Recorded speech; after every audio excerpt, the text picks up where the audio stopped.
Drop it on the random. What up, y'all? Welcome to another episode of That Time in Hip Hop, a podcast about history and nostalgia in hip hop, but more importantly, the preservation of hip hop music and culture. I am your host, Vegas of Hip Hop Now Podcast.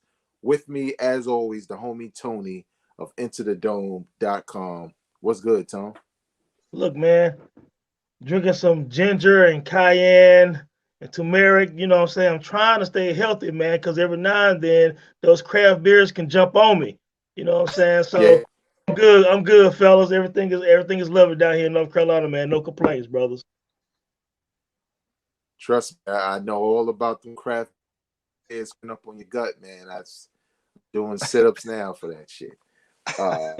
And joining us on a special episode That Time in Hip Hop, the homie Yintz, who is a longtime hip hop fan on Twitter, sometimes get involved with the shenanigans every now and again. What's good, brother? What's up, y'all? I'm just happy to be here. I want to thank y'all for inviting me on, and I'm ready to chop it up about hip hop. That's all I want to do. Mm-hmm. The last episode we did was not just on Illmatic, but we really looked at whether the Source magazine's build-up to the release of Illmatic kind of gave it the Holy Grail tag it has now. Now, we know you get your counter arguments together, but I suggest you go back and watch or listen to the podcast. It's available wherever you listen to podcasts. So you got to do is search for Hip Hop Now Podcast. It's right in the stream, or you can go to IntoTheDome.com and check it out there. But those are the kinds of things we like to talk about, right? We're not just reminiscing. We're not just high horsing. You know, we actually analyzing what we're talking about and giving you the context if you wasn't born around that time and our perspective on it. You know what I'm saying? Because that's what Twitter shit. I don't do that Twitter shit. I'm knocking niggas out. I'm just playing. But I'm just saying. I'm just saying. We're really here because we love hip hop and we're passionate about it. And we got some dope stuff to talk about. So the first thing we like to do here is we like to talk about what happened this month of pop. And on February 19th, 1970, Lord Finesse was born. Legendary rapper game, legendary producer, probably more so at this point, who knows, in the hip-hop game. Tone, I'm coming to you first. Lord Finesse on his birthday, man. What are your thoughts about that man and his contributions to the hip-hop game? Man, you know what? Lord Finesse is kind of like I equate it to like the NBA. He's like Bernard King, man. You know, it's like he's very, very dope. But for some reason, when you start listing like the greats of MCs and producers, you kind of leave Lord Finesse out. I know it's by mistake or by just not knowing for a lot of casual fans and even some quote unquote hip hop heads just don't give Lord Finesse his just due, man. And he's one of those first intricate MCs. You know what I'm saying? Very influential on a lot of people after him.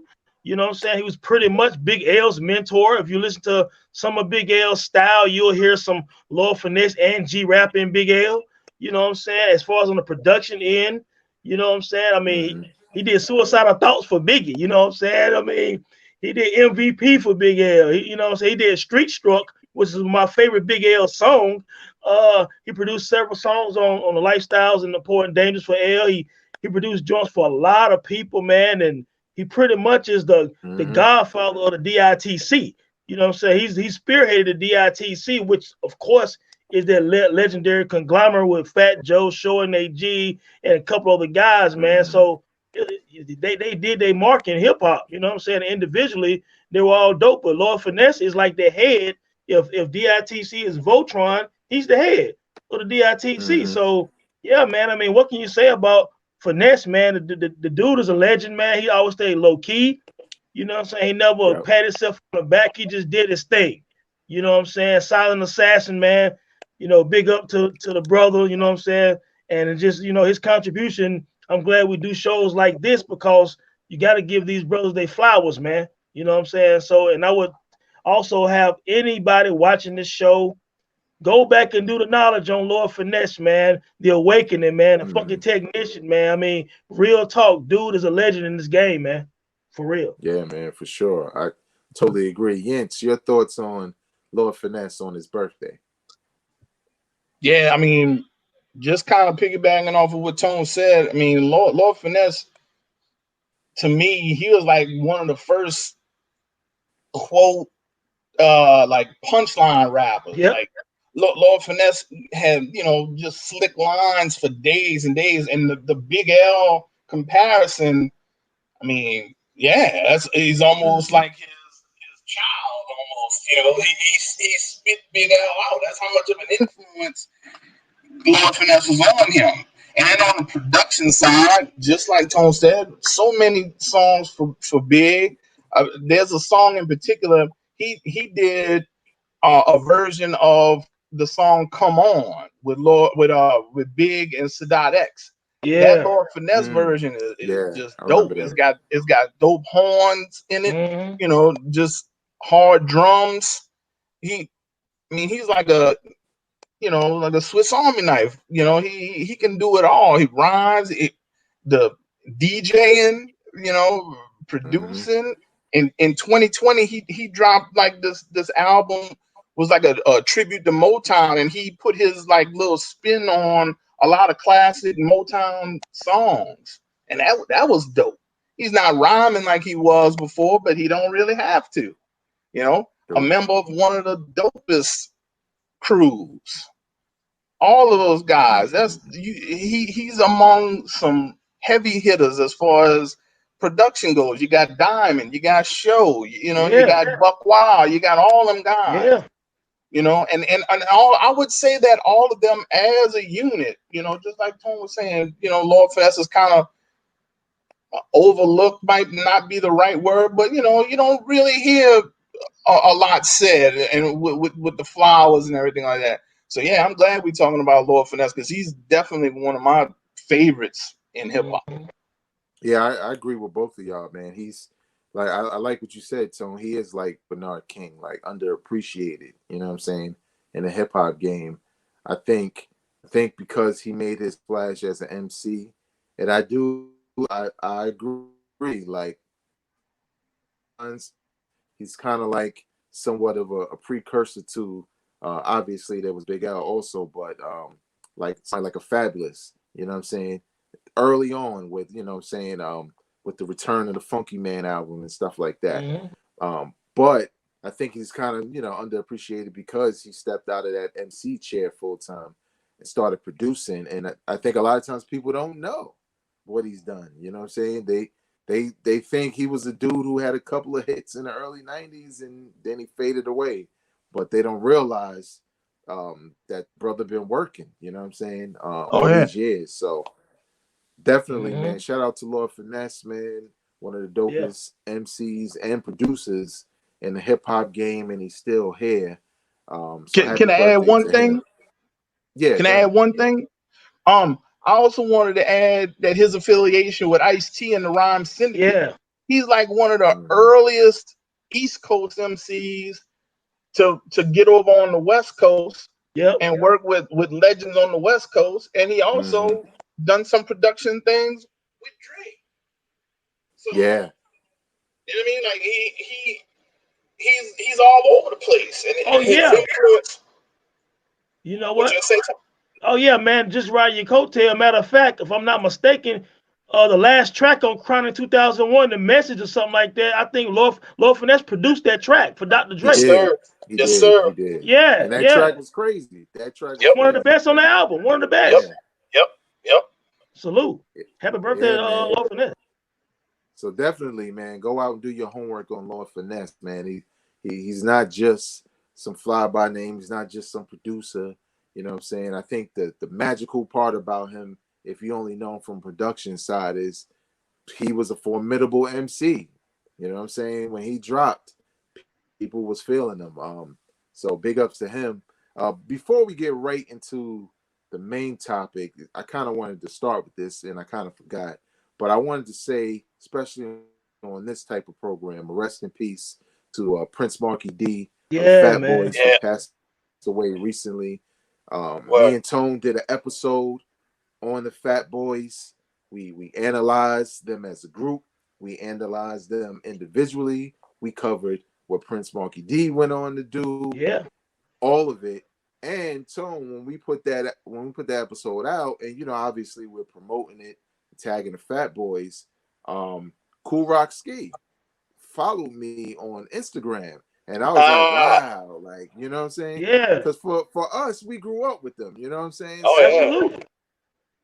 it was kind of exciting to That's be dope. like, we give them their flowers and stuff. And Yeah. obviously, rest in peace to Buffy also. But cool, it's always cool in that moment when you're creating content like this because you're a fan of it and you're honoring these cats like Lord Finesse, like we did. And to have them, basically back because you're honoring them, because a lot of people aren't talking about it.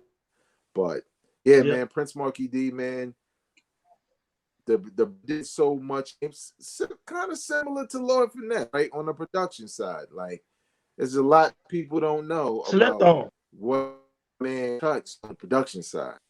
He slept on as well, man. So, I'm glad we did get a chance to talk about them in great detail. And of course, rest in peace to that brother and prayers to his family, man. We've all lost before, man. And it's always hurtful, yo. And for hip hop, hip hop, we're a family. So anytime that happens, man, you lose a family member. Yeah, man. Exactly, man. So rest in peace to Prince Marky D of the Fat Boys. But now we're going to get into the topic at hand. And if you looked at the cover, you read the description, you already know what the shit is. You already know we want to get into. But before we start, let me just let y'all know what we doing here, right? This season of That Time in Hip Hop, every other episode, we're going to cover a year.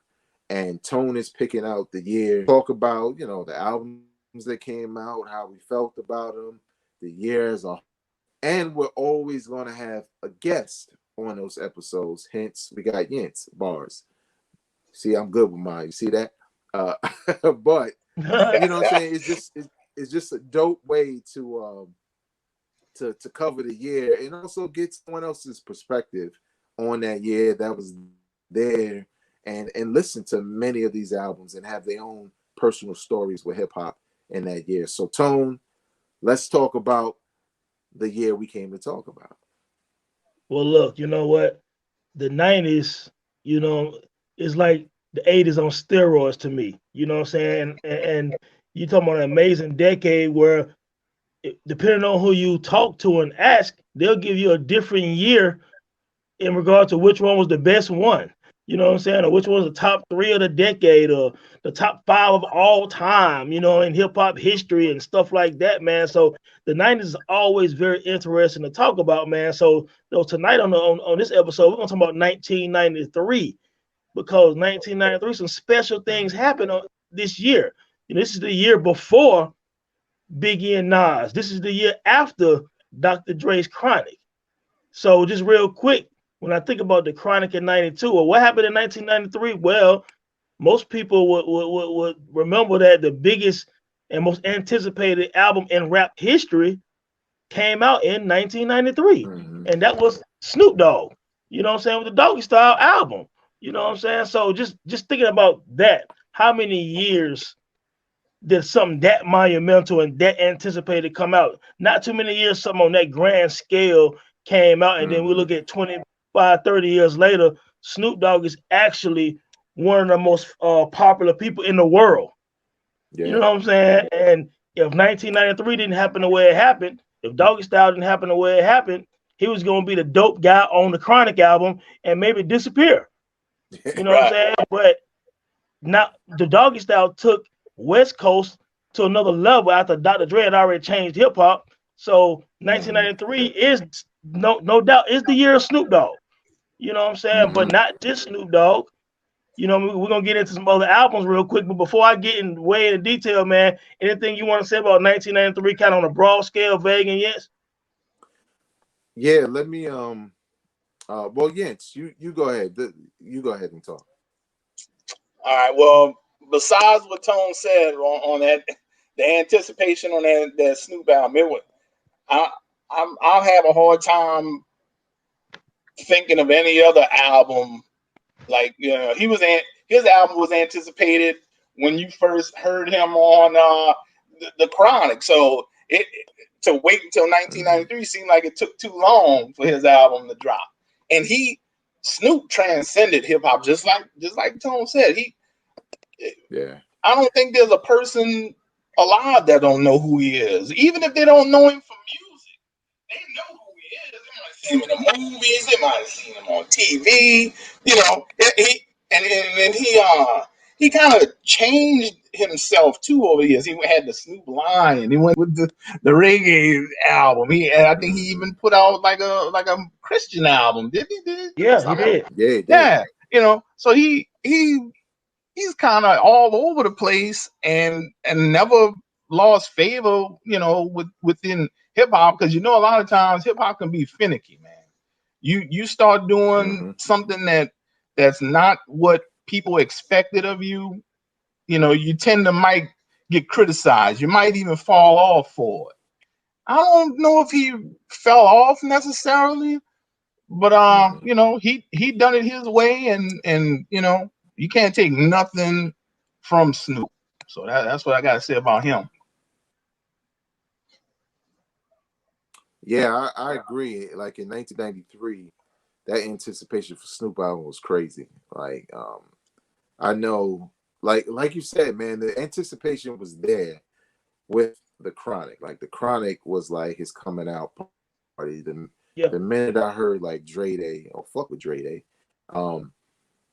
and nothing but a G thing. Like Snoop was already a star, and he didn't even have a solo. You know what I'm saying? They was already on award shows, and just his presence was already there, and so the anticipation was there. But what made it even better was that he met that shit, because you can have the anticipation and drop the ball. You know what I'm saying? Like I'm looking at you, right. Star Wars: Rise of Skywalker. But right. I felt like when that album dropped, I was like, it's one of those things where you can imagine how good this album's going to be all you want, but you just don't know.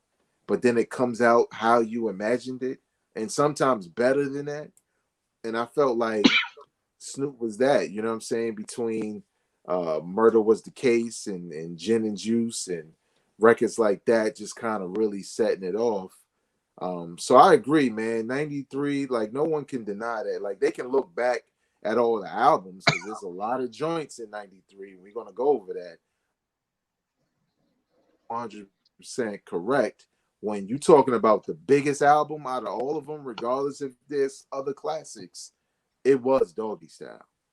Yeah, you know, so you got Doggy Style pretty much the leader of the pack for 1993, but again, it's a slept-on year with a lot of firsts. And I'm gonna get into that November the 9th and what happened on that special day for hip hop and for me. But before that, just thinking about, you know, Tupac dropped Strictly for My Niggas, and I believe that's when he became a star, because Tupac Now was his debut, but Strictly for My Niggas, you had, you know, I Get Around in the clubs, on the radio. You gotta keep your head up, which resonated with male and female you know what I'm saying, listeners. You had Onyx had Back the Fuck Up with, you know, Slam ended up changing hip hop. You know, you had the mosh pit type of hip hop and videos. And I talked about this with a few people on Twitter a few weeks ago, because they were really underestimating Onyx impact. You know what I'm saying? And this is straight from Jam Master Jay. Onyx was huge. You know what I'm saying? And some great producers, and Sticky Fingers is an MC that really has never been outshadowed on a song. You know what I'm saying? Like, he's actually an amazing MC. Yeah. You know what I'm saying? Then you have disappointments like the LL Cool J 14 Shots to the Dome. People didn't really love that. You know what I'm saying? Mobb Deep debuted Juvenile Hell, and yeah, it was only an average album, but it was foreshadowing what was going to happen 2 years later with the Infamous and Prodigy becoming one of the greatest MCs of the 90s. You know what I'm saying? So this still happened, you know what I'm saying, in 1993. You know, we look at the beginning of the year. Let's just start at the beginning of the year. Just for example, Heavy D drops, you know, Blue Funk. You know what I'm saying? And a dope album where a lot of people. I think that joint is slept on in a lot of ways. Oh, Blue Funk. I think Heavy D showed, you know, a lot of people only thought about overweight lover Heavy D, and stuff like that, the dancing and all of that. But Blue Funk, he came out his bag and showed a lot of the MCing that people already knew he had, but casual fans didn't understand that Heavy D. And we did a show on Heavy D before. We gave Heavy D his flowers, and Heavy Exactly. D influenced Biggie and a lot of other big guys after him. You know what I'm saying? But Blue Funk was one of those albums, man, where he did that. And look, Diggable Planets dropped their debut. but Yep, look, real quick before you go to Diggable Planets, that was the first album of Heavy D's Blue Funk where you ever heard Biggie on A Bunch of Niggas, the record. That's absolutely right. And I know for me personally, I didn't even know who the hell Biggie Smalls was, but when I heard him rhyming, I was like, "Yo, who the fuck is this?" Shit was crazy. Yeah, and that's why 1993 was so interesting to me because, again, you had Brand Nubians dropping God We Trust, and that was a big deal because Grand Pooba wasn't with them anymore. Yep, no You know Pooba. what I'm saying? So everybody's kind of like, okay, well, how would Brand Nubian be without Pooba? You know what I'm saying? And they still came off just fine. And then the next year they dropped Everything Is Everything and kept on going until they did Foundation together with Pooba again in like 98. So 98, 99. So, Brand Nubian came back out again. Ghetto Boys to Death Do Us Part. Lords of the Underground. Here Come the Lords came out. You know what I'm saying? And Chief Rocker is still a street banger. You know what I'm saying? They had a lot of dope, Funky Child, and they had their own style and everything like that, man. And that just goes to show that there was a lot of 1993 came out. Naughty by Nature. Hip Hop Parade is one of the biggest songs ever. So as you can see, 1993 has a lot of big impact type albums and songs, you know what I'm saying, that sometimes get overlooked. Naughty by Nature is often overlooked, and Treach is often overlooked as a great MC because of the hip hop parades and OPPs. But 1993, again, Treach showed on several songs why Eminem and a lot of people after him, you know what I'm saying, were influenced by his style. You can't overlook what Treach did. And this is one of the big albums where he showcased this, man. Any thoughts about so far what we're talking about, guys? Yeah, to talk about Treach, I mean, no matter how commercial the track might have sounded that KG put up for him, which KG's is a dope producer, and at that time he was making hits with Naughty, but you couldn't take the edge off of Treach. No matter how that track might have sounded, clubby or commercials, he still was spitting fire. He was still giving you, he was flipping all kind of styles. Like you said, influencing Eminem, influencing a lot of MCs coming from New Jersey. See, that's another thing. They coming from Jersey. It wasn't, during those times, it was all, within the tri-state, I guess. The tri-state would be Jersey, huh? I'm probably messing that up. But, nobody was really talking about Jersey outside of Flavor Unit, which they were members of the Flavor Unit. Man, Treach is incredible. Nobody could ever try to say that Treach isn't one of the best, to do it, especially during those years. Oh, yeah. Also, I had briefly said something about Diggable Planets, but real quick, Diggable Planets, when they coming out with that jazz style, man, and just really that spoken word type vibe, man, they kind of helped shift hip hop as well. I mean, of course, Q-Tip did a lot on the Low End Theory, 2 years prior, you know what I'm saying? And of course, Primo and Guru always, kind of, they had that same style, early Gangstar and Daily Operation and things of that nature. You heard some jazz influence, and then Guru turned around and do the Jazz Masters this same year, Volume 1. And I mean, good gracious, man, I mean, this dude really went back, to the 50s and 60s and 70s with some of the influence and sounds and samples and things like that, man. So you had the resurgence of jazz in 1993 that we saw in 91 with the Low End Theory and I believe Daily Operations right around that time as well.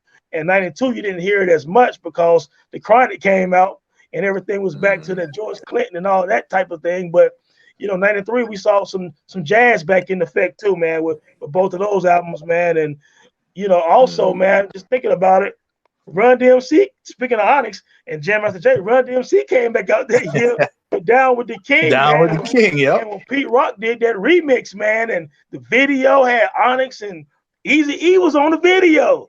You know what I'm saying? With Down with the King, Easy E was on that. CL Smooth, Pete Rock rhymed on it. You know what I'm saying? And then, you know, they had the bald heads because I guess that Onyx influence with Yeah. Run DMC, but you know, it was their last hurrah, man. But that was a dope song, and it was a couple of good songs on that album. I believe Q-Tip produced a song on that album. Maybe Eric Sermon. I mean, they did something different on that album, man. Yeah, it was a couple of producers. Yeah, it was a couple of producers on that joint. Yeah, man. Y'all remember Boss? She dropped that year, and that Born Gangster, something like that. She had that song Deeper. You know what I'm saying? Like some Recipe for Destruction or Appetite or some shit, you know. Yeah. She was popping for a little while too. And Yeah. prayers for her too, because she's been sick for the last couple of years, sick. man. Yep. Yeah. Yeah, it's crazy when you and we ain't even get into all of them, but when you look at 1993, right? Bro. You name it's like this crossroads of old school artists who still popping, new school artists, featured artists like Biggie who will be huge that are on the way. Snoop, you know, taking hip hop to another levels with the record sales of that album. Doggy Style. It's crazy when you hear all of these different names. Naughty by Nature, right? Naughty by Nature was hot around that time. That was on fire. Yes, indeed. Now look, fellas, before we get into some more sleepers, I'd be remiss if I didn't just go ahead and bring up November the 9th, 1993, one of the greatest days in hip-hop history. And why? Because A Tribe Called Quest drops the Midnight Marauders, and Wu-Tang drops the 36 Chambers on the same day. Listen, I'm at the record store. I'm broke at the time, bro. I gotta have both of these albums. You know what I'm saying? And just think about that. Monumental. The 36 Chambers is something we had never heard before. We had never seen an album with that many MCs and all of them having totally different styles. Really an in-house producer who's a rapper. Nobody was like Wu-Tang. We had never seen nothing. They came and took the world by storm late 1993. You know what I'm saying? But at the same time, A Tribe Called Quest dropped, arguably on par with Low End Theory, their greatest album, and you got a world tour on the radio and in the clubs, and it still plays now old school sets. And you got Electric Relaxation is a lot of time when people name their favorite Tribe song or top 5 Tribe songs, you will be hard pressed to see a list without Electric Relaxation on it. So they have Tribe doing that thing. Q-Tip is just killing it, man. It's my favorite album, guys. Lyrics to Go is my favorite rap song. You know what I'm saying? Tribe Called Quest is my favorite group. It started to Run DMC. It went to EPMD. Then it went to Tribe. You know what I'm saying? And Wu-Tang just took the world by storm. So you guys please talk about this day in hip hop and what was your thoughts on Tribe and the Wu-Tang doing what they did? Well, I'll talk about that real quick because I think for me, I was the same way, Tone. Like obviously Low End Theory was a monster when it came out. It got so many spins. So the word of a new Tribe album, which would be their third album, Midnight Marauders, their third album was coming. I already knew that was money spent. But the Wu had me hooked because I had heard before they even had videos. Like I think the first video I saw was Protect Your Neck. But and Method Man, right? But I had heard Cream before the album came out, like on a mixtape. It wasn't even mixed properly all the way. I heard Cream and I heard Can It Be? And the beats, I was like, yo, what the fuck is like this shit sound different, right? It was like a haunting sound, and it was gritty and it was real. And I just remember like, okay, I'm gonna have to buy both these shits because there's no way I'm not gonna buy Tribe, but there's no way I'm gonna be outside and say I didn't buy the Wu when everybody buying this shit. And man, like I was on a bus because you know I would take the bus to downtown Brooklyn, go to Beach Street, my spot. And and I copped them joints on cassette. Actually, I think I got the cassettes back then. And I just remember listening to both of them back to back, and I just couldn't. I didn't know what was happening, right? Because this must have been like when Songs in the Key of Life came out, and niggas like, damn, Stevie did this many songs, and all them shit's good. It felt like that, right? Like it just was this constant rotation throughout the day, man. So it was a excellent day in hip hop. I did a whole podcast episode on those two albums in the release that day, just because it was such a monumental moment in hip hop. Yentz, what was your thoughts? Did you have money for both? Did you Well, I'll tell you, just like you said, Tribe, you already know. This was their third release, so you already had some expectation of what it was gonna be. You weren't totally sure until you heard it, but you already knew that. I heard Protect Your Neck. That was the first joint I heard. Yeah, I had that like on one of those cassette maxi singles, and I forget what. I think it might have been a few different versions of Protect Your Neck.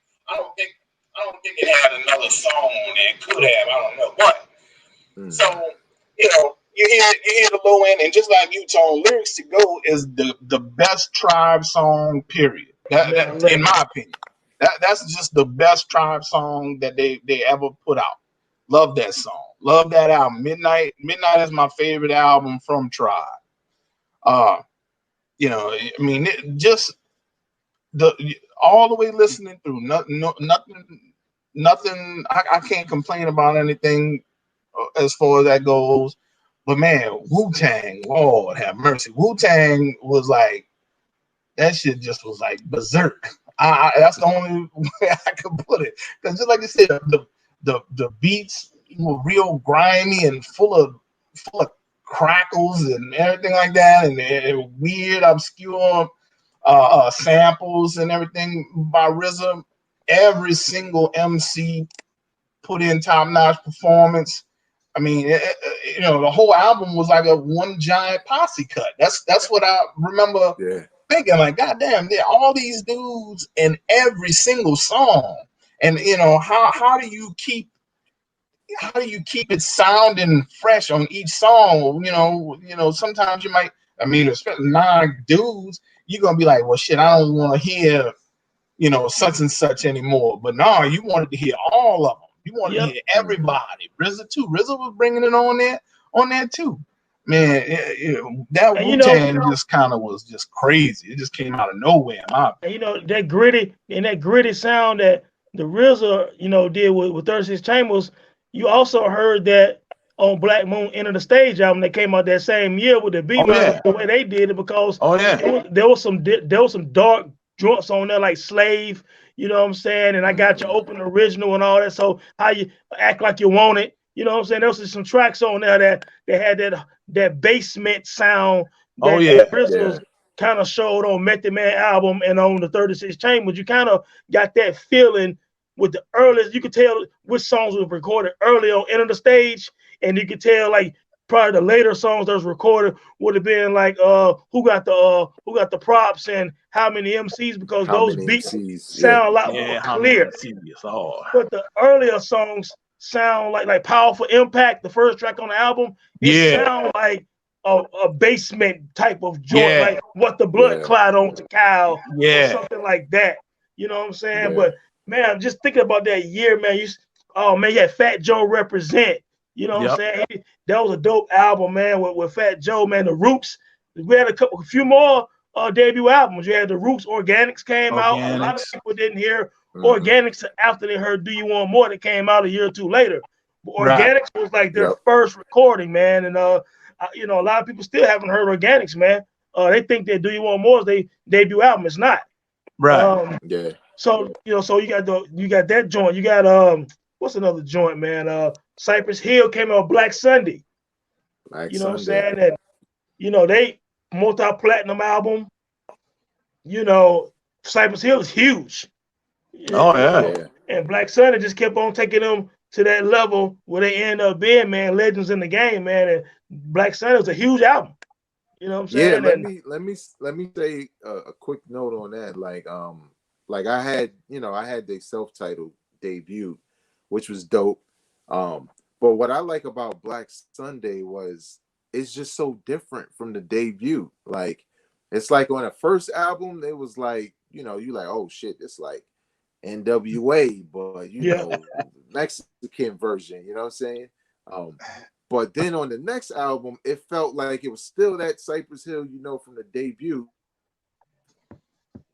but it was almost like they turned into like weed rappers at the same time. Yeah. And they have some of the most classic weed songs They absolutely ever. do. Like you go on playlists, Cypress Hill, like them and Devin the Dude, like they really know how to capture, how you would feel in that moment or whatever. But yeah, Black Sunday was out there. Yeah, the crazy part, Tone, a lot of shit you name, like I ain't had no money, right?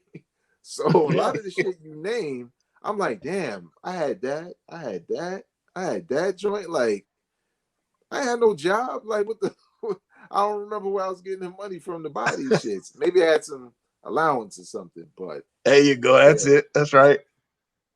But you know what? Also, we still talking about these landmark albums. We got to remember for the West Coast, Souls of Mischief dropped 93 to Infinity, and Yep. yeah. that's one of my top 5 or 6 West Coast albums of all time, and one of my favorite hip hop albums. I'm gonna tell you, there's a documentary on Souls of Mischief you can watch Yep. on YouTube. Yeah, Yo, it's these dope. guys. So first of all, they were freestyle legends in Oakland and in the West Coast. A lot of people didn't know that. Like each one of those dudes can really, really rap, and they can rap off the top of their head too. And they also showed the whole clique, with Casual, you know what I'm saying, and Dale the Funk Homo Savior, all these guys. Which also Dale dropped his album that year too. 93, No Need for Alarm came out in 93 as well. But Yeah. Souls of Mischief, 93 to Infinity, more jazz influence on there. You can hear some tribe influence, you know what I'm saying, throughout the album. The production was dope. I mean, it's a 5 mic album, The Souls of Mischief, man. Like, man, what was you guys' thoughts when you first heard 93 to Infinity, the song, and then the album? Did it surprise you? Were they better than you thought they were? Go ahead, Jens. Well, when I first heard the song 93 to Infinity, I was blown away, like just about probably everybody that heard it at that time. The video was dope. It was up in the mountains and stuff in California. Yep. It was a lot of scenery that you didn't see. You know what I mean? Like when you thought of California, you thought of LA's. You thought of that kind of scenery. Just like in New York, you thought about, walking on the concrete in between the brick buildings and all of that. But they were showing you the forest. They were showing you the forest, like, damn, where did this come from? And it was, all of them, just like you said, all of them could rhyme. Every last one of them. And then another funny thing, just about all of them can produce records also. Yep, they can make beats, man. Yeah. And them dudes started out really young. And that's the thing from watching that documentary you're talking about. You see how those guys came up young, and they were, very business minded too, man. To be able to navigate and be able to get the deals and everything that they got. But I mean, top to bottom, I mean, I can't complain about any one member from Hieroglyphics, the bigger part of it, because that's all of them really, souls, all of them. And none of those guys are anything to laugh at all. That album was just perfect. It's 5 mics in my opinion also. Yeah, man. Yeah, I feel the same way. That the first time I heard 93 Till Infinity, I saw the video on this joint called The Box. And I felt the same way. Like initially I didn't even know where they were from. It was just the style of the video that kind of caught my attention. Like, yo, what's this? Yo, I love that record. When I tell you, that's a record that's been in rotation in my life. Like, there's times where I'm going to the gym, or I want to listen to some old school shit, and I play that. It's just a timeless record. You know what I'm saying? Absolutely. The track, the verses, $7 Digits, Cola Bridget, her man's a midget. Yeah, I man. And mean, you know what? They some were very memorable lyrical. bars. Absolutely. Now, when I first heard them, of course, I heard their first single, That's When You're Lost. And I was like, you know what? Yeah. These cats can rap. It's pretty dope. Hmm. And through the Infinity to get over top, man. Just real quick, my favorite song on the album is Never No More. Never Yo, No Never More. No More Yeah, is it's one of my dope. favorite hip hop songs. The video is dope. Man, all four, look, they all have their own style, their own flow, Yep, voice. yep, It's a dope yep. conglomerate. But real quick, man, I'll be remiss.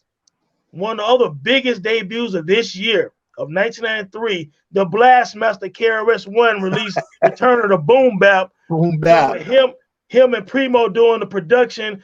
Of course, Showbiz had a track, Kid Capri, you know what I'm saying? But yeah, KRS-One and Primo put together Return of the Boom Bap. It's considered his first solo album. I know I get a lot of flack when I say, well, at the end of the day, BDP was KRS-One solo also, because he rapped all of the songs on, Yeah. Criminal Minded, By All Means Necessary, Entertainment, Sex and Violence. What is he KRS is BDP. And I'm not trying to take that away from D Nice and Miss Melody, but I'm saying.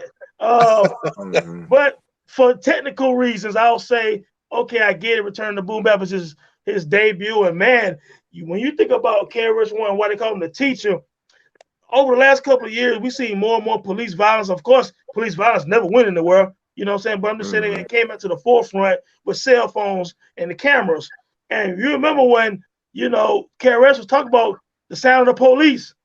You know what I'm saying? He talked about sound of the police in 1993. He talked about Black Cop in 1993. You know what I'm saying? He Yeah. talked about all this kind of violence and stuff way back then, and we're seeing it right now, man. So, I mean, that was just a huge album. It was dirty, out of here, out of here. You know what I'm saying? Like, I can't wake up. You know what I'm saying? KRS-One attacks. I mean, what you guys think about the Return of the Boom Bap, man? Return of the Boom Bap was, for me, that shit was shocking because this is KRS-One. He's already a couple of albums deep. Like we're already going over, you know what I'm saying? There's some people that were hotter, that were bigger, different flavors. It wasn't 88 Bridges Yep. Overtime no more. And not only are the beats crazy, but the concepts that KRS-One has and the execution of them and the bars. I remember the first time I heard Black Cop, I was like, this shit is a motherfucking anthem. Like when Yeah. that beat hit, the way he rhyming on it and the shit he talking about, like it was unbelievable to have KRS-One putting out such a strong album at this point in his career. But I guess it was to be expected given the fact that he's one of the all-time greatest MCs, man. So that again, that's another album that when I scrolling through looking for something to listen to, and I'm like, oh shit, I ain't hear this in a while. I get excited because you know what I'm saying. You about to not have to press fast forward or skip or anything. So definitely a classic album in my opinion. Yentz, what was your thoughts on that album for KRS-One? Same thing. I mean, up to that point, you could have easily have written KRS off. You could have said, he's not coming back with something. You might not have been interested in wanting to hear it. But like you said, if you know the history and you know what KRS is capable of, and then to team him up with DJ Premier, that's gotta get your antennas up at least. But then when you Mm-hmm. hear it, and just like you said with the concepts and the way that the whole thing was what do you call it now? Shit, I'm losing the train of thought. Sequenced the way the album Mm-hmm. sequenced and everything like that. It just worked out marvelously. You couldn't. I couldn't ask for anything better, and he hadn't had anything better since. Not that I mean, what can is a long time in the game Yeah, now. you He could you still could putting it probably out though. Huh? yeah, you could probably say that was his last hurrah outside of the one with Step Into a World on it. Yeah, I got next. I think is I that got one. next. I got next Yeah. is Yeah, probably his last great album. yeah. Man. But real quick, we was talking about Snoop Dogg earlier and Dr. Dre and stuff like that with them putting together Doggy Style. But we got to remember also this year Eazy-E drops his final EP, it's on Dr. Dre. You know what I'm Yeah, saying? He drops that real motherfucking G's, and that's probably one of the top 5, top 10 diss songs. You know, but Dre Day only makes Easy Payday. You know what I'm right. saying? That's So, right. Payday. Look, and that look. video was When I hard. met Yeah, it when I met was. niggas, when I met niggas, they was wearing lipstick and lace. Yeah, When I heard yeah. that, I was like, "Say no more, Easy."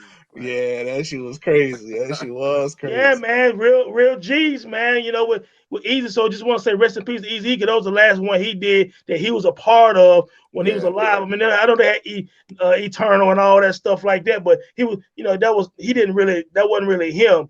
You know what I'm saying? But also, man, listen to this. I think a lot of people forget in 1993, De La Soul drops Balloon Mind State. You know what I'm yep. saying? They kind of continue on with their run from 3 Feet High and Rising to De La Soul is Dead to Balloon Mind State. And then, of course, my favorite De La Soul album came after that with The Stakes is High. But Balloon Mind State they had this joint on, man. Speaking of jazz again, fellas, a song called I Am I Be. And I'm going One to of tell the you, that's best one of De my La songs. favorite rap songs, bro. That's one of the best De La songs that they got. Yep. I love that joint, man. What y'all think about Balloon Mind State? You want me to go, Vay? Yeah, go ahead. All right.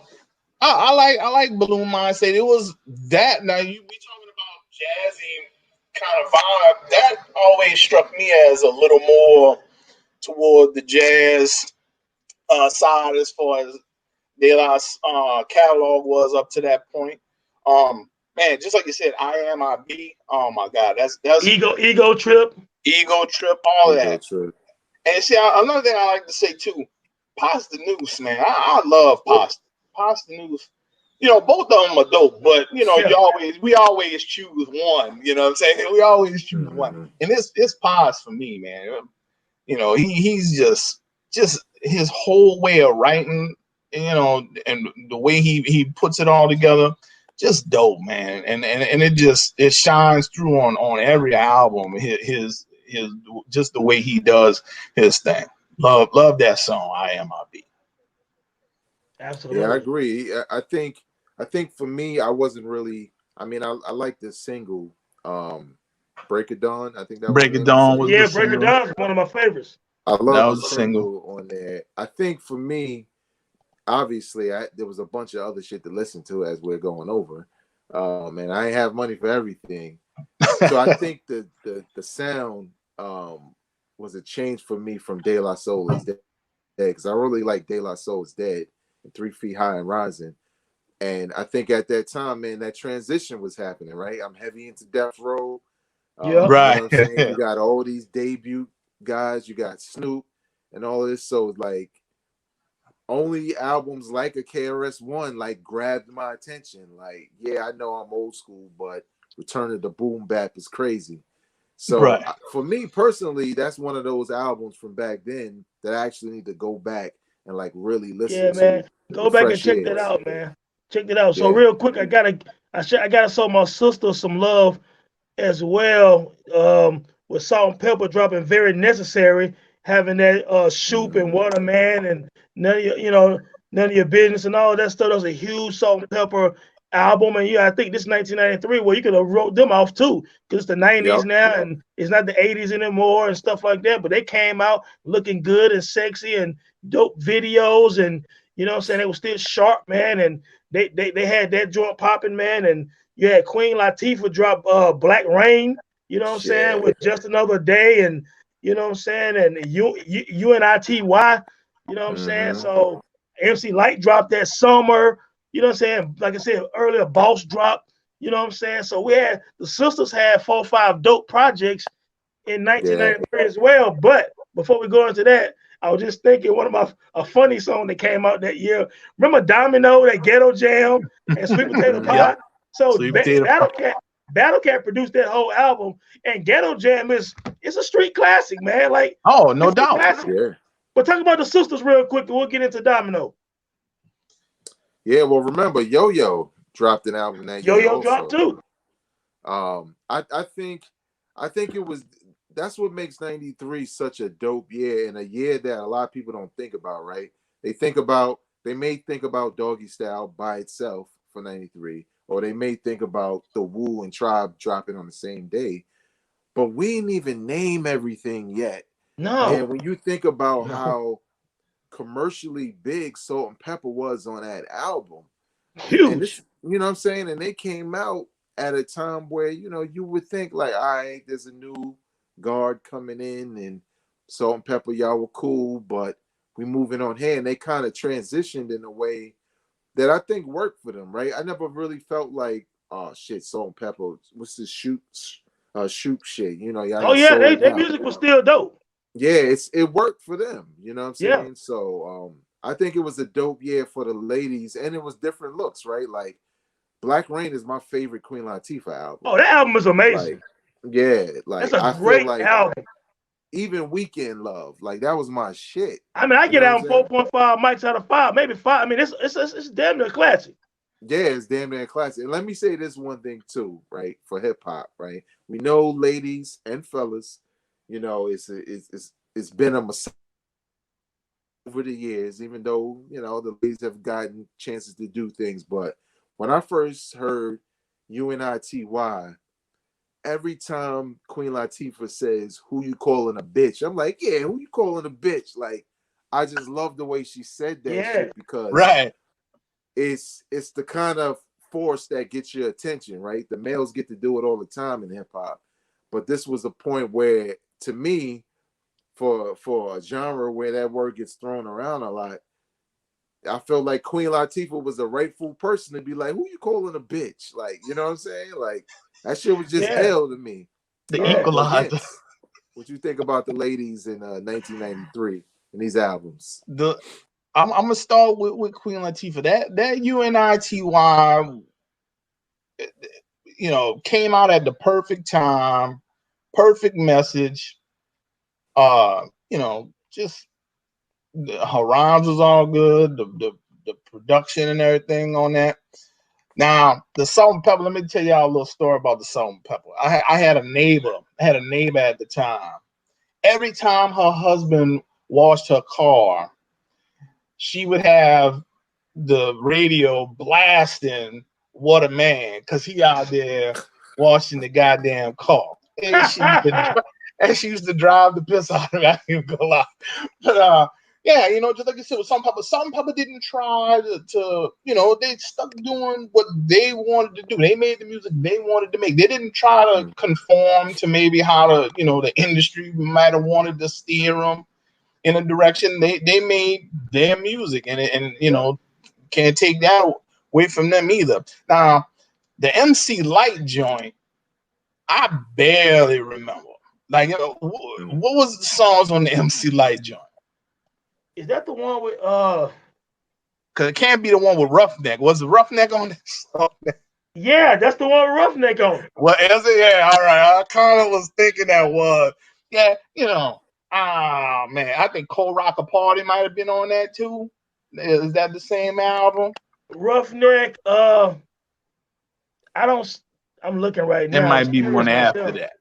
But man, Yeah, you that was know, the one. I think the Cold Rock the Party was the one after that. And that was pretty much the end of me following MC Light at that point. But that's As Bad as I Want to Be album with Cold Rock the Party on it. But yeah, that wasn't one of her best albums. No. But it was okay for what it's worth, I guess. I mean, those when you talking about Queen Latifah, you talking about MC Light, you talking about Salt and Pepper, you talking about, you know, the Queens pretty much. They, you know, they already did everything that they, you know, respect wise and everything. They already been there. So they just, you know, in their lane doing their thing and was still making records that was selling. I remember they was always on award shows representing for hip hop. So, you know what I'm saying? Like, you can't take that from them. You can't take none of that from them. Even if you didn't really, like I just said, I didn't really listen to the album all that much.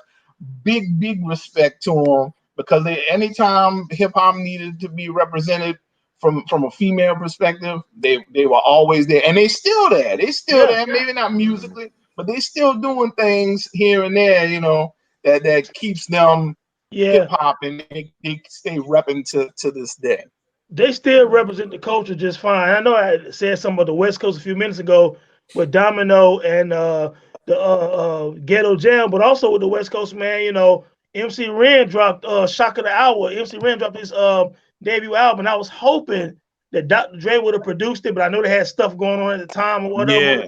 I was hoping either Dr. Dre or Battle Cat or DJ Quick, you know what I'm saying, would have done the album. You know what I'm saying? But he did have one of my favorite songs of the year, Same Old Shit. You know what I'm Yeah, saying? he had a couple joints. He had a couple joints on there. That song was classic MC Ren, NWA feel, that Same Old Shit, and the video. It kind of reminds me of a video from Niggas for Life album. You know what I'm saying? So, but yeah, MC Ren dropped the Same Old Shit, man. And so that was good. Ice-T dropped the album that year. So the West Coast was still dropping a lot of music that year as well, man. Yeah, man.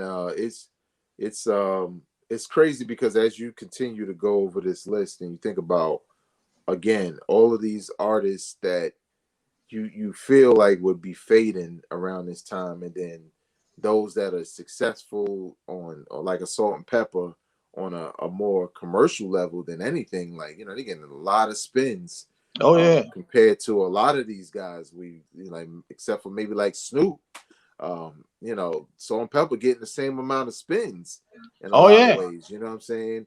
Which is crazy. And, you know, Snoop's sound was totally different. Hey, Vay. Yeah. Let me say one more thing about the West Coast real quick, man, if you don't mind. Yeah, go ahead. Of course, that same year, E40 and Too Short dropped albums also, but another album that really caught my attention, man, I still really love, that's not as heavily lauded as his other albums, is Ice Cube dropped Lethal Injection, man. And I'm going to tell you something, man. Really, though, you know how we do, man. You know, that other joint, What Can I Do? What Can I Do is the What joint. Can I Do? That's some of Ice Cube's best storytelling was on Lethal Injection. He took you back to the storytelling he did on America's Most Wanted. You know what I'm saying? So there are some tracks, some of my favorite Ice Cube songs on Lethal Injection, man. It dropped later on in 1993, bro. That was a dope album. You know what's crazy about that is with Cube, this is when, like, I felt like, I was like, damn, is Ice Cube dropping an album like every 6 months? Because he was on fire.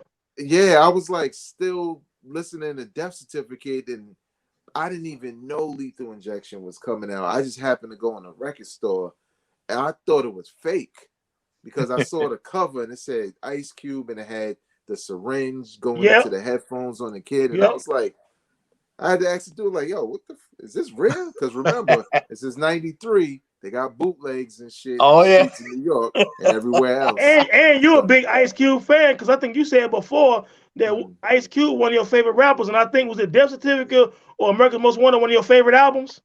Death Certificate is my favorite hip hop album of all time. Yeah, Death Certificate is definitely Ice Cube's best album. Yeah, Death Certificate, by no question, in my opinion, that's his best album. Yeah, because when you think about it, right? Like, you know, he put out America's Most Wanted, and Death Certificate. Well, Kill at Will came right in between there, and then Death Certificate came, and it felt like they were just like. And then Predator came. And then Predator came like right after. Yeah. That's why when I saw Lethal Injection in the record store, I was like, this shit is real. Another one. Yeah, and the dude was like, oh, he was like 4 years in a row. Ice Cube was one of the top 2 or 3 MCs in hip hop. Exactly. And look, that's like another thread, right? We talking about debut. We got debuts of old school rappers, right? Ren and KRS-One. We got people coming back like Run DMC with the new cats. Then we got debuts like Black Moon and Wu-Tang and Onyx. And then you got somebody like Ice Cube with a debut like Snoop from the West Coast taking over everything. You have Ice Cube has this consistency of these years back to back to back, dropping these dope albums. Like, people don't understand, man. We was blessed. No doubt. We had a ton of choices, man. '93 was a crazy year.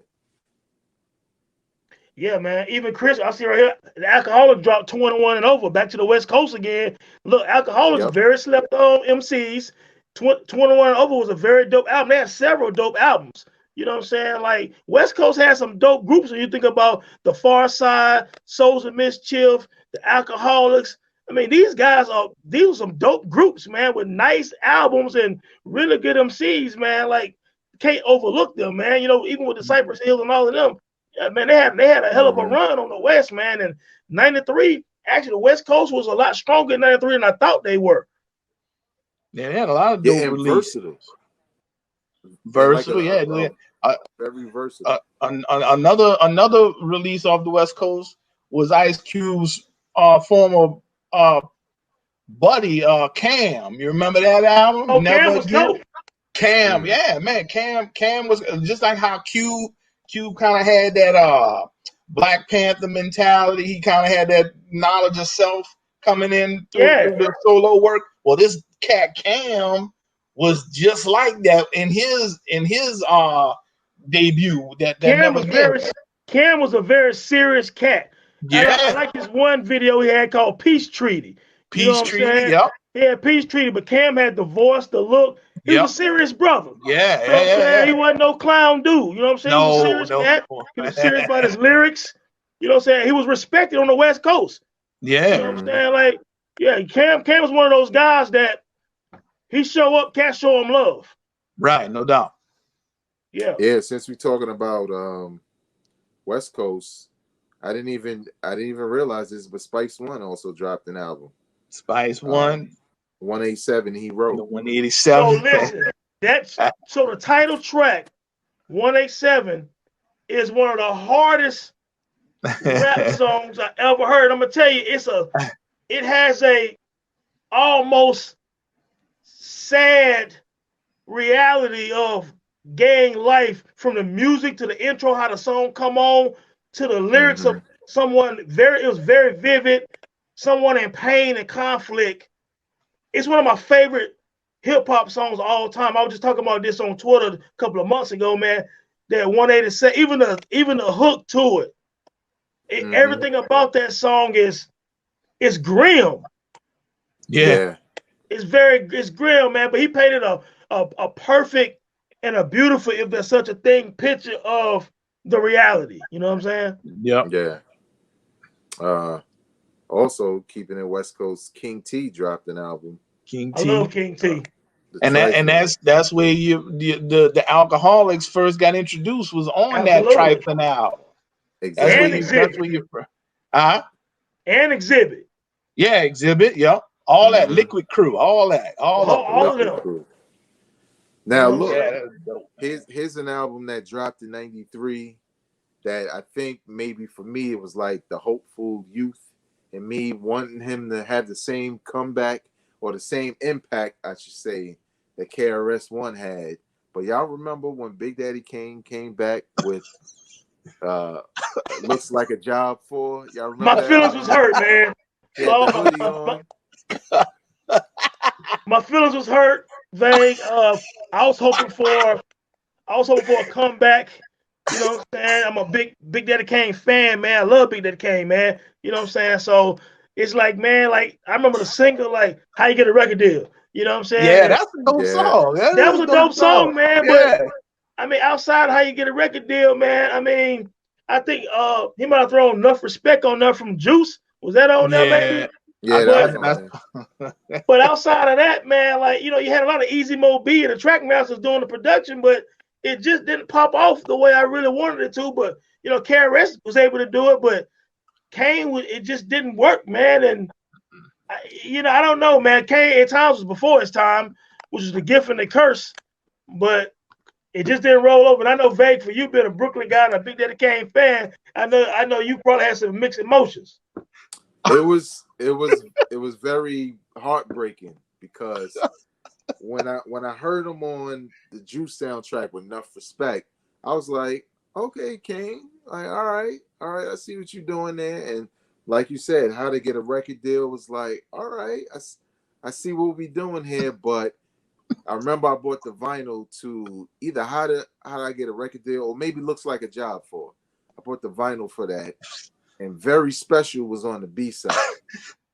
And I was like, oh, nah, this nigga ain't give it up. He's still on his motherfucking Count Chocula or whatever the fuck.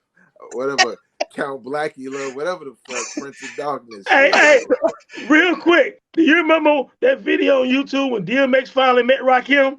Yeah. He was telling Rakim, "You my favorite." He said, "Growing up was always a conflict between who the best MC, Big Daddy Kane and Rakim." He said, "I always pick you Rakim, whatever." He said, "You know, Kane was on this sexual chocolate Prince of Darkness shit." He said, "He doing too much. He doing too much." You know what I'm saying? So that was, I just watched it again the other day, and I love watching because he really loved Rakim. But when he said that, it made me think about what you said just now, like. Kane was just trying too much, man. It wasn't natural no more. No. Yeah, it was weird. And I think what made it worse was, right, I was already skeptical because I was like, what this nigga about to do? You know what I'm saying? He already done tainted Long Live the Kane and all that, and it's a Big Daddy thing.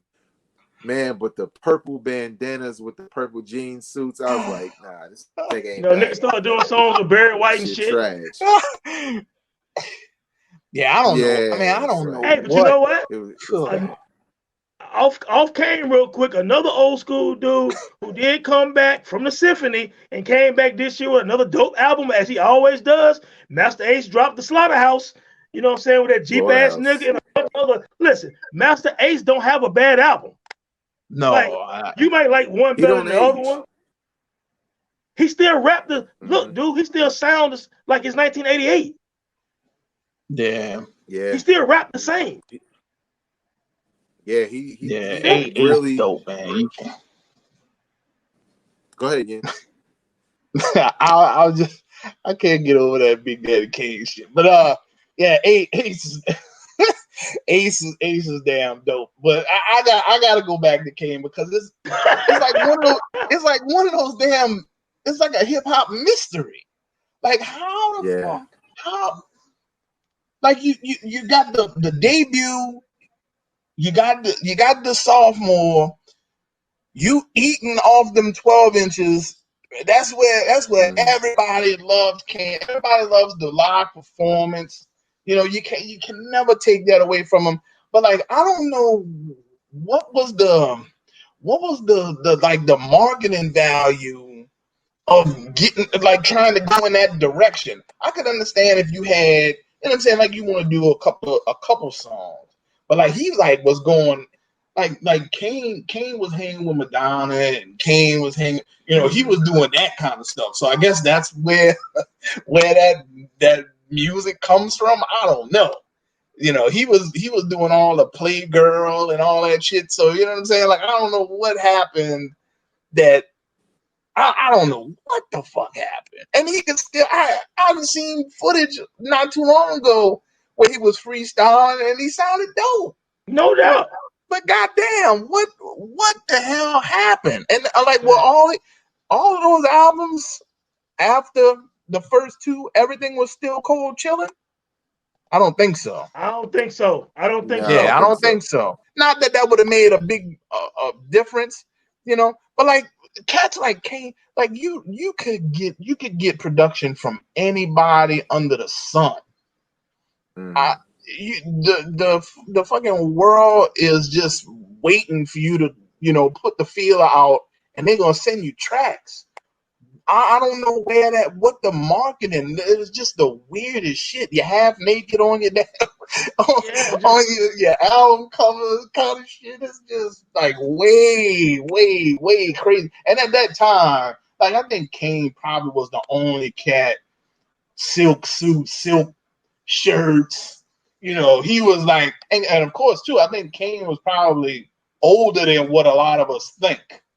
So he was probably thinking maybe ahead and maybe, you know, trying something.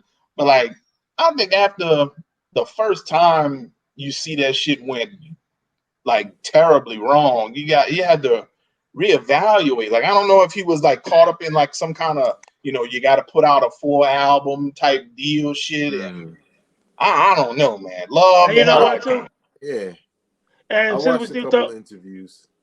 Yeah, and see, we still talking old school again. I know where I had briefly said something about LL at the beginning of the show. Look, I thought he dropped the ball with 14 shots to the dome, but he did have backseat of my Jeep and pink cookies in a plastic bag. So he did have those. He had those two joints that was big. He had, How I'm Coming and Stand By Your Man. How I'm Coming was seem kind of forced to me.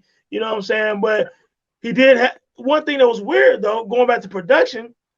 So Marley Marl did 7 songs on 14 Shots to the Dome, and then DJ Bobcat did the other song. So I just didn't understand why. I don't know. The production just felt dated for Well, some Yeah. reason. you know what I think? Cool J was playing with a lot of different flows that was unnecessary for him. Yeah, He was trying to sound current on that album as far as how other cats rap. yeah. There was no reason for him to do that. It was like almost like how people say cringy. Like, you know what I'm saying? Like you go back and you listen to some of them songs and like the flows and styles he was trying to flip, that just wasn't, and maybe that's just me, because No, like no, I no. always I That's just how it never, was, man. I'm yeah, glad he. it's crazy. I couldn't get it Yeah, because I always catch myself like I'm the type of fan like Cool J. I want 85 Cool J I love all the it. time. You know what I'm saying? That's not gonna happen. Cool J always had hits throughout all the years. Just like you said on that album, he still had charting songs. He puts that out, Mhm. but Yeah, like yeah, more. it was just weird. I didn't like the whatever he was trying to play with vocally. It didn't work for me. Yeah, you know what I think some of it was. This is the album that followed. Mama Said Knock You Out, right? And you got Marley on it for the majority of it, but I think LL was kind of doing what Kane was doing, right? Like trying, and what Run DMC did, right? Trying to placate to the youth, right? Yeah. Everything's getting grimy, so now you got LL on the cover of his joint with fucking an army suit and an army hat. And it's like, who the fuck is this? Like, you know what I'm saying? But I was kind of with it, right? Because of LL's style of rhyming, I was like, this shit probably hard. And it really wasn't. You know what I'm saying? Actually, I got the disc or the cassette somewhere back here. I think I do. I do have Return of the Boom back here. But I'm and glad Lord that. Finesse. Well, and I know we talking about '93, but I'm glad that 2 years later he redeemed himself with Mr. Smith. But nevertheless, Yeah. this just didn't work for him. Oh, real quick, man, Intelligent Hoodlum dropped his joint that year. Also, Mm-hmm. it's a really little Grand Groove. You know what I'm saying? I like the Grand Groove, sample. yeah. The beat was dope. The video was dope. The message was dope. You know what I'm saying? It was real because Intelligent Hoodlum, Tragic Gaddafi. He really was in the streets at one point. You know what I'm saying? So he can relate to Mm-hmm. coming out of jail and talking about it and want to do better and stuff like that. So he was authentic with it, and nobody would question him because it was real. Yeah. Saga of a hoodlum. Grand Groove, that was my shit. I love that record. That was a Yeah, dope Grand joint, man. Groove. That's a dope track, no doubt. Yeah, man, it's a dope year, man. I mean, if you look at 1993, man, it was. And just real quick though, listen to this. I just found some highest charting singles of that year, man. I didn't even know this came out that year. But you got Informer from Snow, Whoop, there it is. You know what I'm saying? Oh, it's fun. Nothing but a G thing was still on the charts. Slam, Shoot by Salt and Pepper. We talked about that. Hip Hop Parade. I Get Around. Keep Your Head Up. You know what I'm saying? I Got a Man. It was a Good Day by Ice Cube. Insane in the Membrane. Chris All Cross of those, dropped that's their all joint. anthems. That's all hip All hop anthems. anthems. Roughneck. Let Me Ride still on the charts. You know what I'm Mm. saying? I mean, What Up Doc with a few Snickers. I mean, it was a big Oh, year, forgot man. about I mean, that. it was a deeper year than I think people give credit, man. Yeah, Shaq album came out Yep. that year too. And Yep. Shaq Yeah. had some joints on that first. Yeah, Beating Us had an album came out that year. Ghetto Beating Us, Boys. The Intoxicated Demons, Mm-hmm. yeah. Yeah, man, it's a dope year. Scarface had a second album. Scarface, Absolutely. The world is yours. World is Yours, World yeah. is Yours joint. Be Yeah. legit. Yeah, man, a lot of people. Dope year. Yeah. 93 is a dope year, and it's an interesting year to talk about for a lot of the reasons we mentioned. Like we can't even leave out, right? Menace to Society soundtrack, Poetic Justice Oh soundtrack. man. also Great dropped that soundtracks. year. Great soundtracks. Real quick, I'm just gonna self-indulge on the Poetic Justice soundtrack. Dog Pound, Niggas Don't Give a Fuck. If you want to talk about a record that make me get straight in the hood bag, like it don't matter if I'm at work or the gym, I'll be thinking to myself like I might fight right now because this shit just got me in that mode. You know what I'm saying? Man. I love that record, and there was a lot of gems on that Poetic Justice soundtrack also. But in general, like we said, with '93, it was such a variety of quality music coming from different parts. Like a lot of people like to pretend like, you know, oh, this time was New York and then this time was the West Coast. You know what I'm saying? But we naming people from the South, the West Coast, you know what I'm saying? Not just LA, not just Brooklyn or the Bronx. You know what I'm saying? It's like a wide range of artists with different content, and the content is conscious, gangster, party, jazz infused, Everything. lyrical spirit. Like it's everything. You know what I'm saying? So '93, I think on the low, it's like a slept on year for hip hop music. What do y'all think? Yeah, you know, it doesn't get mentioned a lot. To me, like 92, 94, and 96, and even 98 has gotten a lot of steam over the last couple of years in discussions and stuff like that. And we did a podcast on 1998. You know what I'm saying, before on this podcast, and it was a deep year. But I think, you know, this is an interesting year because, like you said, it's not East Coast dominated, it's not West Coast dominated. Even though Doggy Style was huge, well, in New York, I know Doggy Style was huge, but Wu Tang was huge too. Right. You know what I'm saying? And Tribe was huge too. You know, so it was a very diverse year. Probably one of the more diverse years in the 90s on the low. Yeah. What do you say, Jens? Yeah.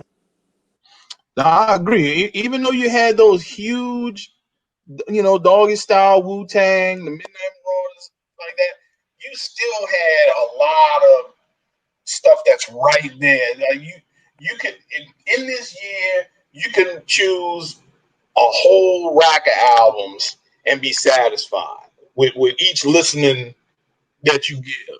It ain't like you're gonna always say, "Nah, I gotta go back to that Doggy Style." Nah, you don't have to because you got, you know, all these choices. You got so many choices. Now, you know, Doggy Style might be your favorite one. I can't fault anybody for that. But you can't look up and down that list and say, "Oh shit, on '93, that's only about Doggy Style and Wu Tang." Nah, then you're not trying to listen to nothing else.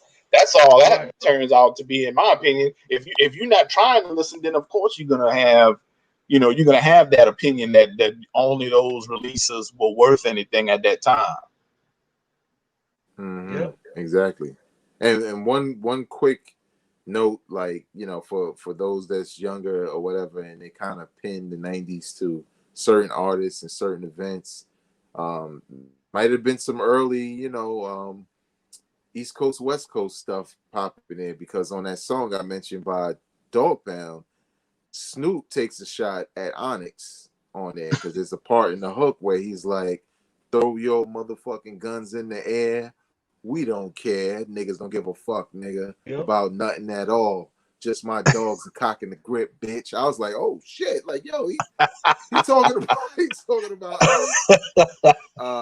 And I remember reading an article around that time where I think Snoop was asked about that, and he said it wasn't a diss, but I'm like, damn, it sounded like one.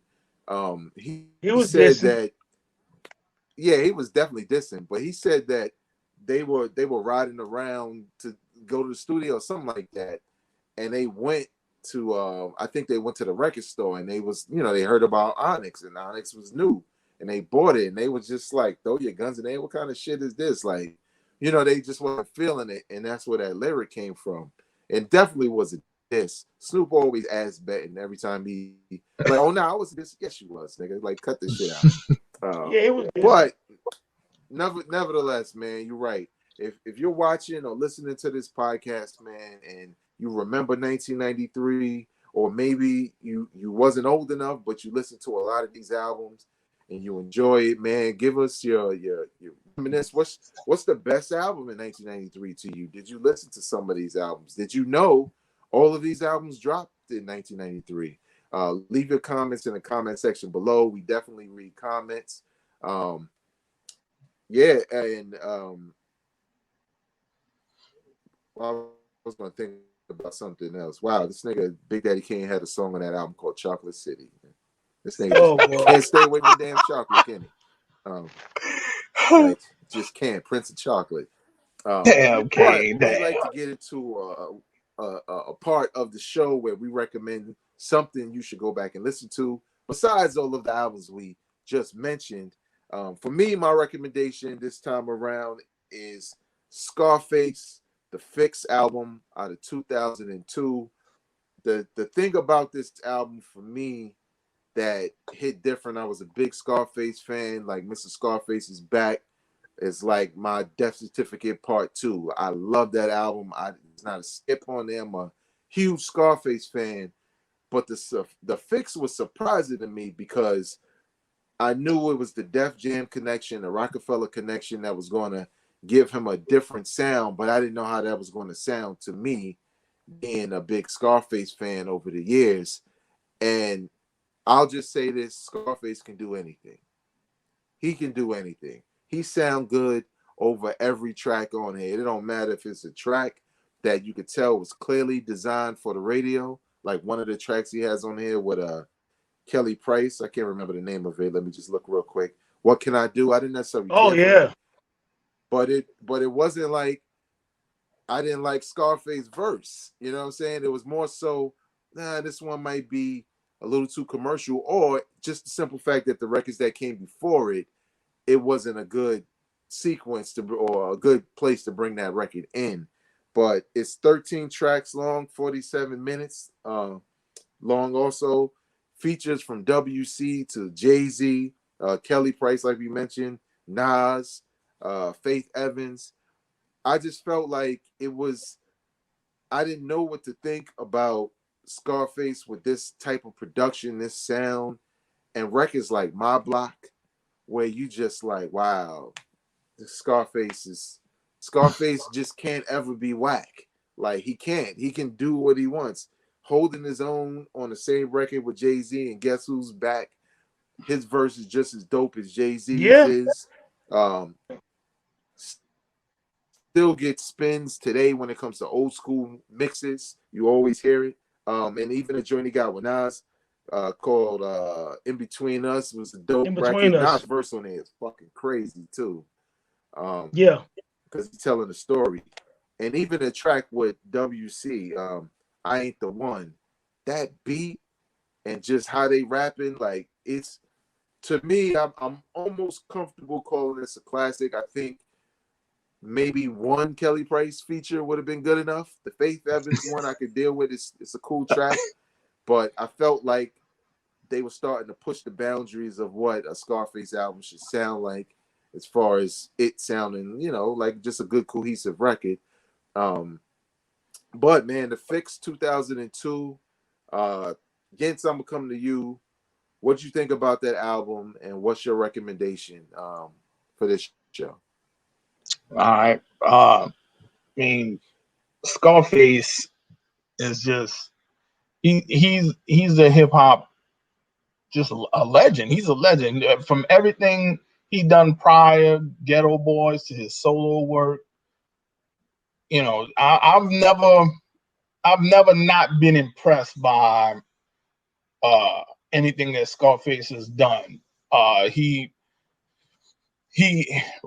this album that you're talking about is the first time I kind of heard him with this kind of production, and I wasn't skeptical of the production, but it was definitely gonna be different because down here, like, Scarface is, Tom, Scarface in the South, so we accustomed to hearing that kind of music. When I first heard the track My Block, I was like, damn. At first I didn't think it was gonna be an album. I just thought it was like a mixtape, and he was rapping over, like how they do. He was just rapping over some other instrumental of a song. And I was like, damn, that shit sounds dope. It showed a versatility in the way he rhymes that I don't think a lot of people probably knew that he had until you heard him, doing this album. You always heard, the ghetto boy type storytelling stuff. But on these, he seemed a little more, well, I can't say a little more because he's always introspective on a lot of songs. But I think the music selection by the producers maybe highlighted his style better than it had in the past for newer ears. It sounded fresh. It just, I can't say enough about it. I would say definitely, if not 4.5 mics, which I would still consider that a classic. It don't have to be straight 5 in my opinion, but I love that Scarface. Now for my recommendation, I got the album Y2K by the group Screwball, 1999 or 2000 maybe release. Screwball, Queens Yep. group. One of the MCs, Black Poet. Yep. If you know some of your history, him and KRS-One have sparred a few times over the bridge and things like that. He went at KRS a couple times. KRS said a few things back. But this album, you got Premier producing. Yep. You got Easy LP. You got Pete Rock. You got Marley Marl. And my favorite joint off this album is a song called The Blocks. That joint is produced by a guy you may have heard Kill talk about. This guy, a kid called Roots. He produced that joint, and man, it's really dope. I like the production on that. There's a guy, I don't know if I ever heard this guy. His name is Mike Heron. I don't know if I heard of him much outside of this album, but he's got like 3 or 4 dope tracks. One of them being Urban Warfare, that's real dope. But like I said, I never heard of him outside of this particular release. The Pete Rock joint, you love to hear the stories all about Queensbridge, real dope story about Queensbridge. They got the Faye Band song that Premier produced. There's a joint Take It There produced by Vic.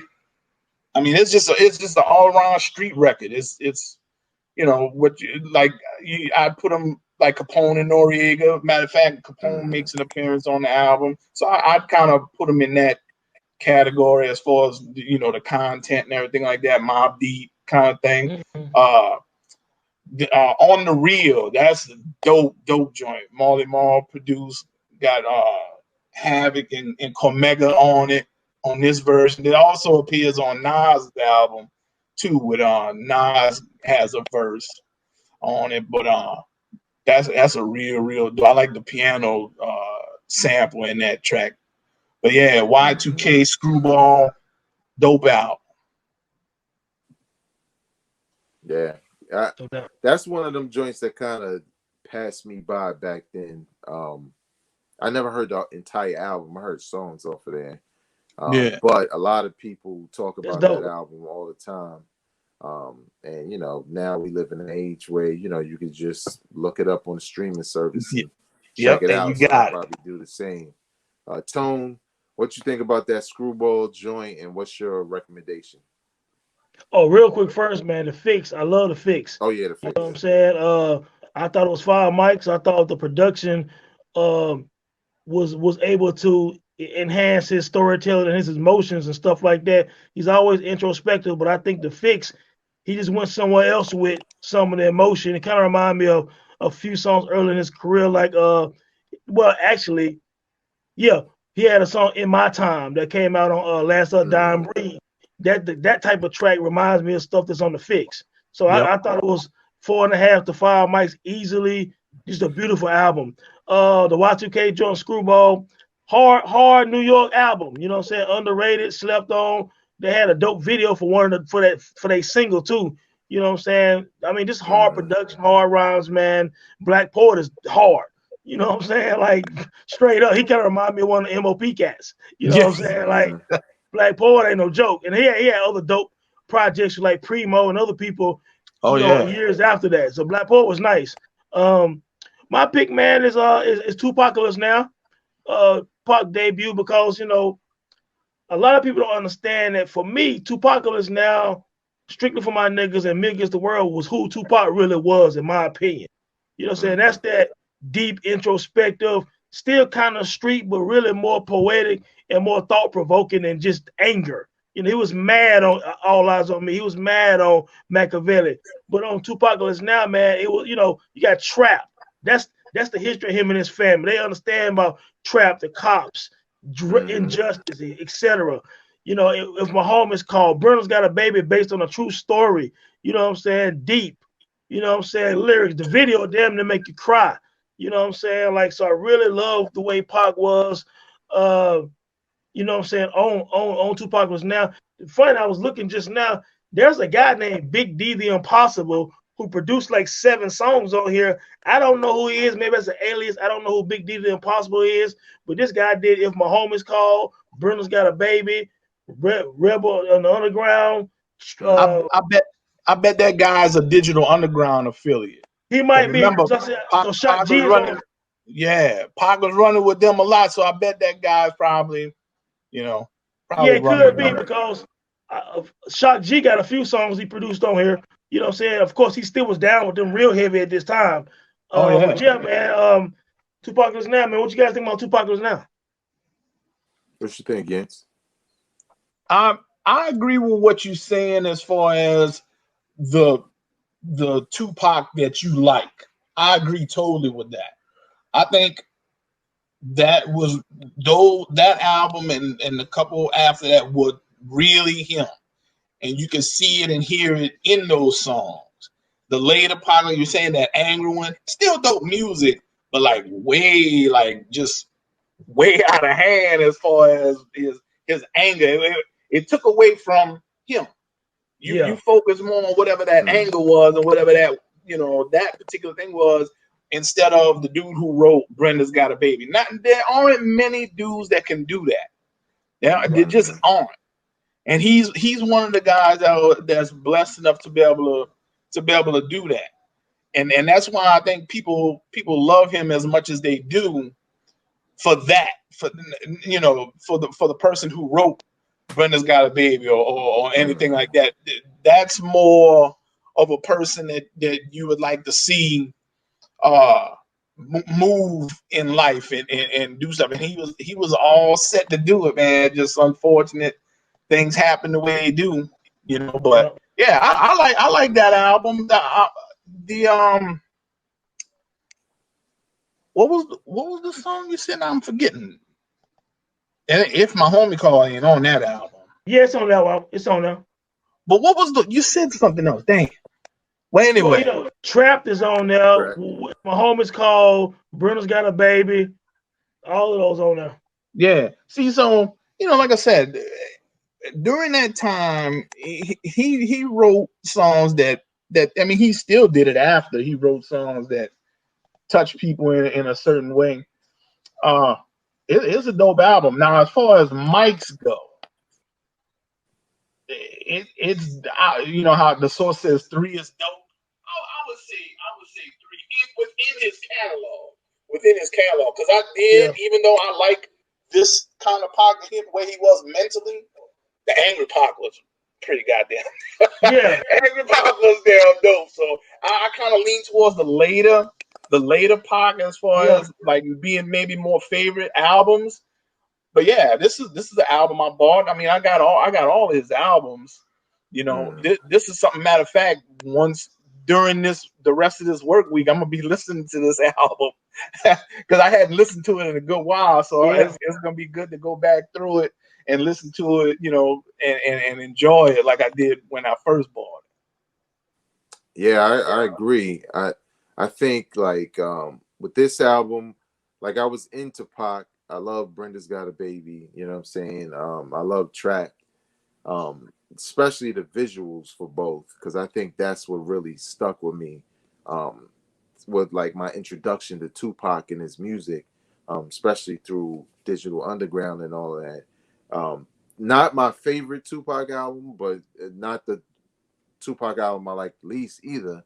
But you could tell this was early Pac, right? Right. Like you could even rhyming wise, he was a different MC. He wasn't the identity that I feel like he really planted his feet in Me Against the World. Like I felt like that's when he became, Pac, the superstar. I think in these albums and Strictly for My Niggas, there was hints of that coming out in his hits, like, I Get Around and Keep Your Head Up and stuff like that. But as far as Tupacalypse Now, I think it's a dope album. I think for anybody who wants to do the knowledge on Tupac and his career, you can't just listen to like, oh, well, this the album when he went to jail, or this the album when he was on death row.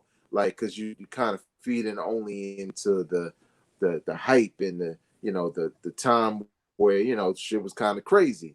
But Tupac was making an impact way before that, and I think songs like Brenda's Got a Baby just shows you why people love this dude and love this music, because this is what he did best. And like Tone said, those first three albums is kind of really who Tupac the man was. Tupac Shakur was, whereas All Eyes on Me and Machiavelli was more so him being angry and reacting to what was happening in his life at the time. But yeah, a dope debut album. Screwball, Y2K, Scarface the Fix. Go out, listen to these albums, man, for a lot of the reasons we mentioned. Maybe you feel the same way, maybe you feel differently. Leave your comments in the comment section below. That's going to do it for us for this episode, 1993 episode. Man, we talked about a lot of hip hop from a lot of different angles. Sorry, Big Daddy Kane, but the purple jean suit, I'm not for that shit. But you know what I'm saying? I want to thank our guest, Yitz, for coming through and you know what I'm saying, just sharing his opinion on different albums and giving different perspectives on what it was like in 1993 for him, because he's coming out of New Orleans, I'm coming out of Brooklyn, New York. Tone is coming out of North Carolina. So, what you did, we didn't even have to say it, but what was displayed was we had this unified feeling about a lot of these records as hip hop fans. So we could have literally been in the same place, you know what I'm saying? And like we said, all of this music was coming from all across the map, and it was all hot at the time, and it was, it was all dope to have. So leave your comments in the comment section below. On behalf of the homie Tony of IntoTheDome.com, where you can go and watch and listen to this show, or you can read a couple of articles the homie got up there. Go out and support real hip hop, like real hip hop, not that bullshit y'all be trying to say when y'all be saying Kanye West better than Stevie Wonder. I'm not even gonna get into it, but you see that Kanye ain't never had one of those. You know what I'm saying? No. But besides the point, go out and support real hip hop.